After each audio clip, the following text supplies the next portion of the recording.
Oi, gente. Os bolsonaristas, Nicolas Ferreira e seus aliados sofreram a primeira derrota na Comissão de Educação. Vocês lembram que o PL, o Partido Liberal, o Partido Bolsonaro, indicou o Nicolas Ferreira para ser o presidente da Comissão de Educação. E, surpreendendo literalmente zero pessoas, em vez de estarem preocupados com a educação básica, fundamental, a educação no nível universitário, o subfinanciamento da área da educação, os diversos problemas que a área da educação tem, qual é a preocupação deles? Perseguir professores e proteger, defender o ex-presidente inelegível. Sim, porque a derrota que eles sofreram foi porque eles queriam fazer uma moção de repúdio a um professor que criticou Jair Bolsonaro. E aí eu quero fazer um comentário. Eles foram derrotados por 20 votos a 13. Sabe qual é o professor que poderia estar na mesma situação desse professor que foi exposto dessa maneira? Eu já dei aula em colégio público, em colégio particular, nas universidades. E quando eu dei aula, o que foi que acontecia? Se um aluno me perguntasse sobre um político ou alguma circunstância contemporânea, eu respondia o aluno. Eu não deixava o aluno... Porque eu acredito na ideia de que o professor deve ser profundamente sincero com os alunos. Ele não deve esconder sua forma de pensar. Ele não deve fazer da sala de aula proselitismo político. Mas se um aluno perguntar e for dentro do tema, e eu vou dar um exemplo dentro do tema que envolve Jair Bolsonaro, o professor não precisa se esconder, não precisa não dizer o que pensa. Se um aluno meu me perguntasse, por exemplo, eu estou dando uma aula de ditadura militar, sobre a ditadura militar, e aí um aluno me diz, professor, e o que é que você acha do... Vamos imaginar que eu estivesse dando a aula quando Jair Bolsonaro era deputado. Do deputado Jair Bolsonaro, que mostra que tem saudade da ditadura militar, que admira um torturador da ditadura militar, o Ustra, que homenageou esse torturador ao proferir o voto dele pelo impeachment da Dilma Rousseff. O que você acha disso? O que você pensa sobre isso? Sendo um professor que pesquisou ditadura militar no mestrado e no doutorado. E eu diria para o aluno, olha, eu acho isso uma coisa, eu penso que isso é absolutamente lamentável, ter um representante do povo eleito, né, que defende a ditadura militar, que admira um torturador. Inclusive, ele ter feito isso, essa defesa no Congresso, isso daí é passível de punição, porque apologia aos crimes da ditadura é previsto como algo a ser punido, e é uma característica do neofascismo contemporâneo. Nós estamos num momento em que uma extrema-direita transnacional demonstra diversas características neofascistas. E eu poderia, inclusive, numa aula sobre o fascismo, pegar o texto de Humberto Eco, trazer as características do fascismo eterno, mostrar como elas estavam presentes na Itália fascista, da Segunda Guerra Mundial, na Alemanha nazi-fascista, e mostrar como muitas dessas características se apresentam na extrema-direita contemporânea.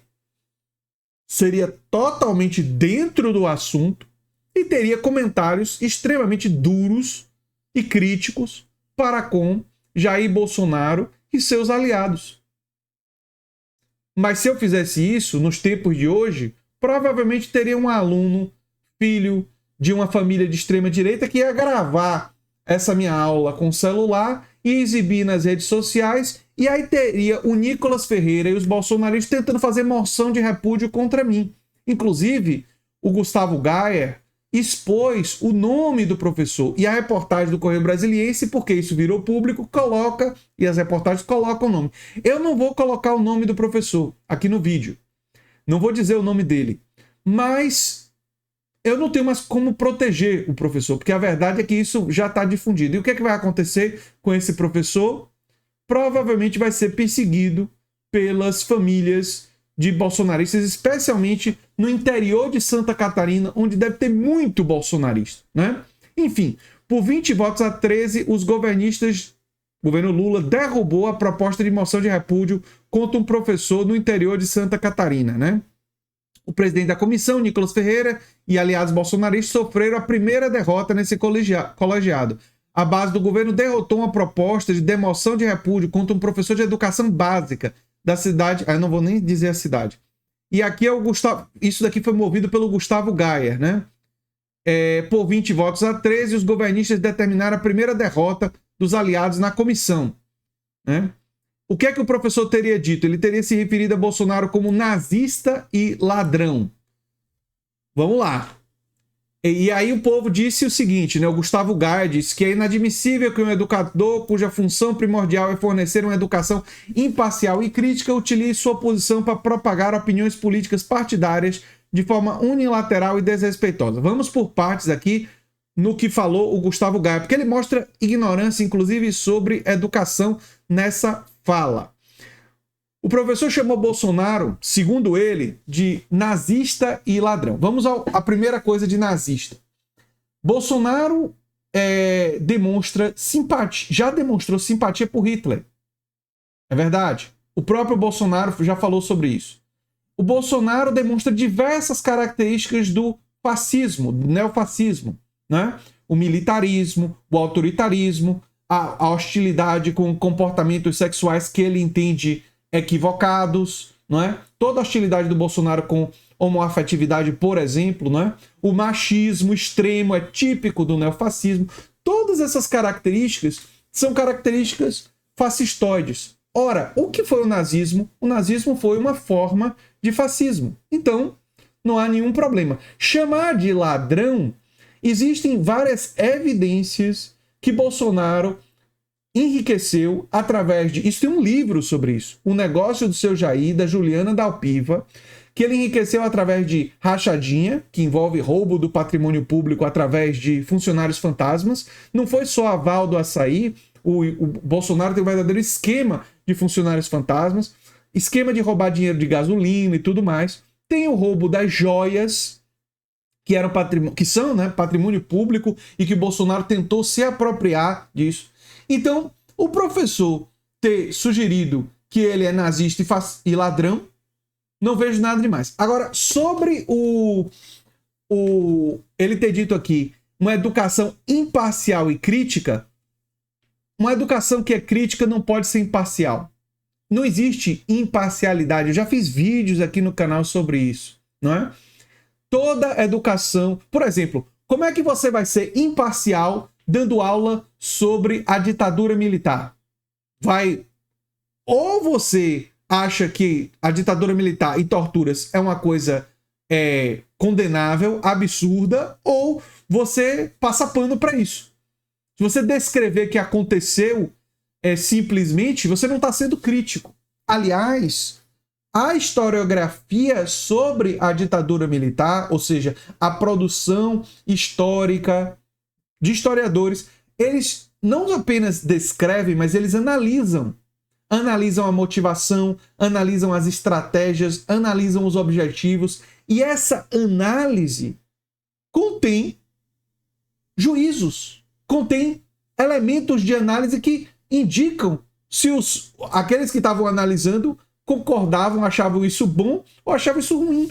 Isso aparece na análise de todos os historiadores sobre o período. Não dá para fazer essa análise completamente imparcial. As pessoas, todo ser humano tem lado. Todo ser humano é parcial. Nós não somos robôs. Para fazer análise imparcial, teria que ser robô. Nós não somos robôs. Nós somos pessoas. E pessoas têm lado. O lado ou da democracia ou o lado da ditadura.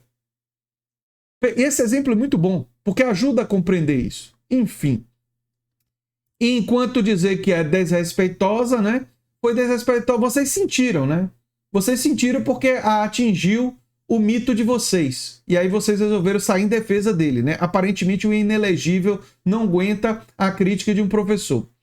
Os governistas reagiram. Tarcísio Mota disse que a extrema-direita faz da comissão palanque eleitoral e busca dividendos políticos. Isso é óbvio. Isso é óbvio. E agora, busca dividendos políticos, não é? Fazendo apenas lacração, sem ter proposta nenhuma, sem ter conteúdo nenhum, sem ter nada, querendo simplesmente aparecer, né? Há pessoas que gostam de pegar detalhes, elementos a vigiar na vida de cada profissional de educação e tentam criar um pânico moral. Ninguém é professor porque sonha em ser milionário, mas é para ajudar a construir um mundo melhor. Duda Salabert disse que é um absurdo a Comissão de Educação gastar dinheiro público e usar as estruturas para perseguir professores de história do Brasil. Perfeita, Duda. Perfeita. Duda Salabert, a fala da Duda Salabert é perfeita. A deputada Bia Kicis defendeu a moção de repúdio e acusou o governo Lula de promover, lá vem a bobagem, ideologia de gênero nas escolas e ensinar que menino não é menino e menina não é menina. Ai, a ignorância é forte. Ninguém está ensinando isso não, Bia Kicis. A gente só reconhece a realidade que existem seres humanos que não se reconhecem na sexualidade com que eles nasceram. E isso, ninguém é incentivado a isso. A ideia de incentivo tem uma visão sobre a sexualidade como se a sexualidade fosse uma escolha.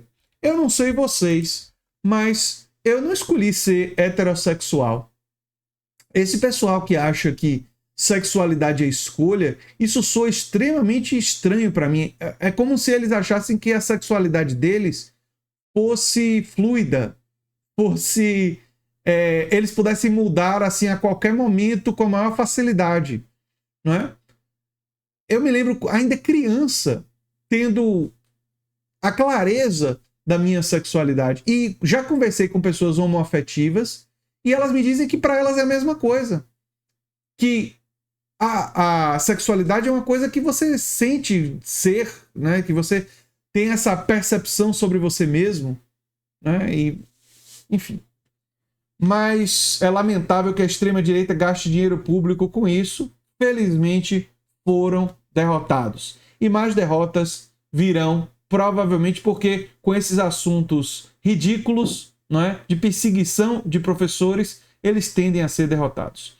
Eu sou André Teixeira Jacobina, o canal é a Nova Máquina do Tempo. Se você gosta do que a gente faz aqui, se inscreva, dê um like, compartilhe. Quem sabe vire membro ou apoiador, quem sabe faça um dos nossos cursos. Um abração e até o próximo vídeo.